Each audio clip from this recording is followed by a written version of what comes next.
안녕하십니까? 축구와 역사 KMSTV입니다. 축구 역사상 최고의 선수는 누구인가? 라는 물음이 던져지면 수많은 축구 팬들은 엄청난 키보드 배틀을 벌이기 시작합니다. 하지만 각 시대의 정점을 나눠서 분류를 한다면 대체로 약간의 의견 차이가 나긴 하더라도 축구 역사상 최고의 선수는 누구냐는 물음과 다르게 비교적 온건하게 답이 대체로 정해져서 나오는 편이죠. 그러나 축구사의 시대별 본자를 논하는 과정에서 유독 한 시대는 공백으로 남겨지는 경우가 많으니 그 시대는 바로 1940년대입니다. 이는 당시 제2차 세계대전으로 인하여 유럽 축구계가 사실상 마비되는 바람에 월드컵이 개최되지 않았고 유러피언컵, 코파 리베르타도레스, 인터컨티넨탈컵 같은 제대로 된 대륙 대항전이 없었으며 수많은 축구인들이 축구 경기장이 아닌 전쟁의 포화 속에 내던져졌기 때문에 해당 시대는 축구사에서 상당 부분 공백으로 남겨지게 되었죠. 그럼에도 불구하고 몇몇 선수들의 경우는 1940년대 축구사에서 그 이름을 남겼는데 이번 영상을 통하여 해당 선수들을 소개하고 어떤 선수가 1940년대 축구사의 정점이었을지 시청자분들께서 토론해봤으면 좋겠습니다. 이번 영상의 목차는 다음과 같습니다. 제일 먼저 소개할 1940년대 본자 후보는 스탠리 매튜스입니다. 이 선수에 대해 정말 간단히 소개하자면 FWA 올해의 선수상과 발롱도르의 초대 수상자라는 것으로 정리할 수 있을 것입니다. 스탠리 매튜스의 전성기는 다소 늦게 온 편인데 일단 커리어 상당 부분을 2부 리그에서 보냈던 것이 한몫하였고 그 역시도 제2차 세계대전 당시 군에서 복무했던 경험이 있었기 때문입니다.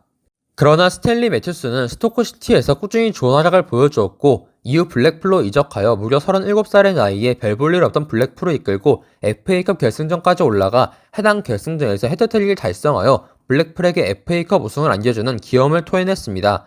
또한 앞서 말한 대로 40살의 나이에 초대 발롱도르 수상자가 되는 영광을 차지하기도 하였죠.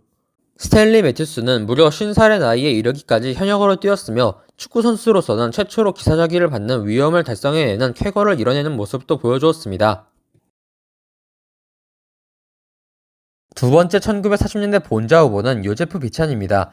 이 선수에 대해 정말 간단히 소개하자면 축구 역사상 공식전 최다골이라는 대기록을 보유했다고 언급이 되는 선수라는 것으로 설명될 수 있을 것 같습니다. 흔히 요제프 비찬을 두고 1940년대 2차 세계대전 기간 동안 공백의 축구사를 날먹한 선수라고 평가저하하는 경우가 있는데 물론 해당 이야기는 일정 부분 사실이긴 하지만 요제프 비찬은 1부 리그 데뷔 전부터 역대급 임팩트를 보여줬던 선수였습니다.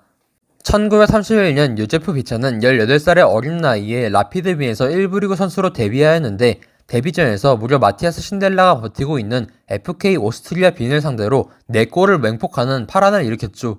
요제프 비찬은 30년대의 메아차와 신델라 같은 본자들에게 밀리긴 했지만 고작 21살의 나이에 당당히 오스트리아 역대 최고의 팀이자 세계 최고 수준의 국가대표 전력을 자랑했던 분더팀의 일원이 되기도 했을 정도로 명실상부 당대의 월드클래스급으로 꼽히던 선수였습니다.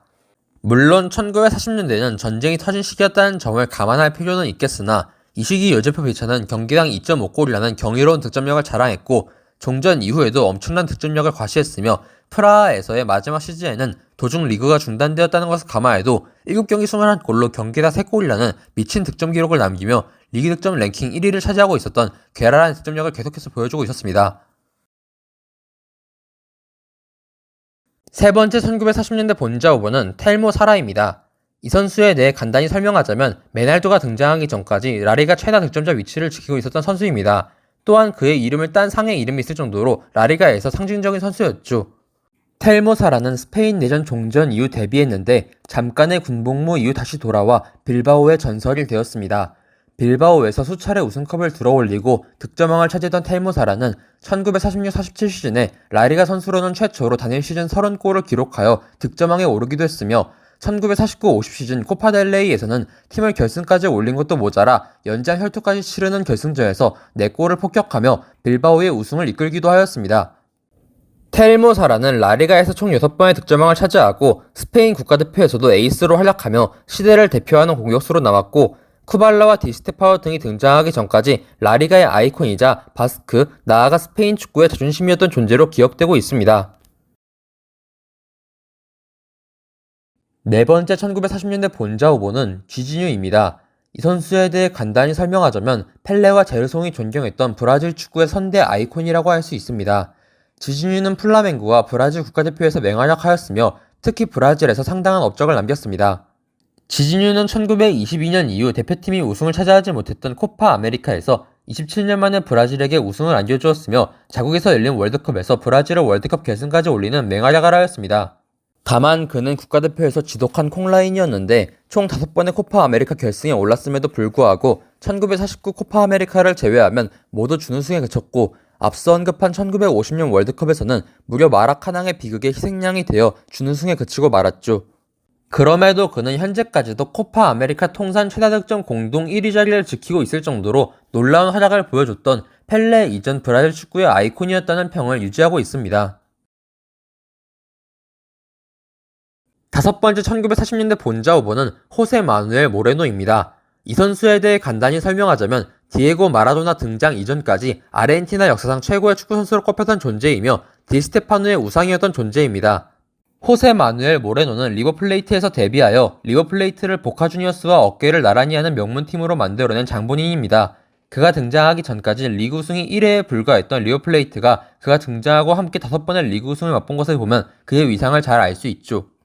호세 마누엘 모레노는 라 마키나라고 불리는 아르헨티나와 리버플레이트의 공격진의 필두였고 리버플레이트뿐 아니라 아르헨티나에서도 발군의 활약을 선보였습니다. 호세 마누엘 모레노는 2번의 코파 아메리카 우승과 1번의 코파 아메리카 준우승을 이끌었고 코파 아메리카 득점왕도 1번 차지하는 성과를 이뤄냈죠.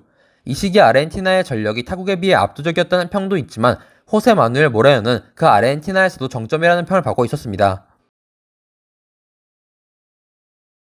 6번째 1940년대 본자 후보는 발렌티노 마촐라입니다. 이 선수에 대해 간단히 설명하자면 주세페 메아차 이후 이탈리아 축구의 아이콘이었던 선수입니다.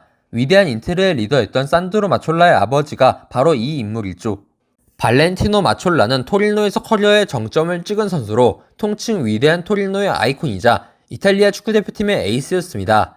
토리노에서 발렌티노 마촐라의 활약 가운데 가장 돋보였던 순간을 꼽으라고 한다면 1946-47 시즌 리그 29라운드 비첸사를 상대로 3번 해트트릭을 완성시킨 순간을 꼽을 수 있죠. 그러나 당시 유럽에서 최고의 실력과 명성을 지니고 있던 발렌티노 마촐라는 스페르가의 비극으로 알려진 사고로 인해 그만 30대의 젊은 나이에 사망하며 결정적인 순간에 절정의 기량을 완전히 꽃피우지 못하고 축구팬들의 곁을 떠나고 말았죠. 이상의 선수들이 1940년대 축구계의 본자 후보로 꼽힐 수 있는 선수들이라고 생각합니다. 시청자분들께서는 어떤 선수가 1940년대의 정점이라고 생각하시나요? 부디 이 영상이 시청자분들께서 자유로이 의견을 나눠볼 수 있는 영상이 될 수 있으면 좋겠습니다. 준비한 내용은 여기까지이며 시청해주신 분들께 감사합니다.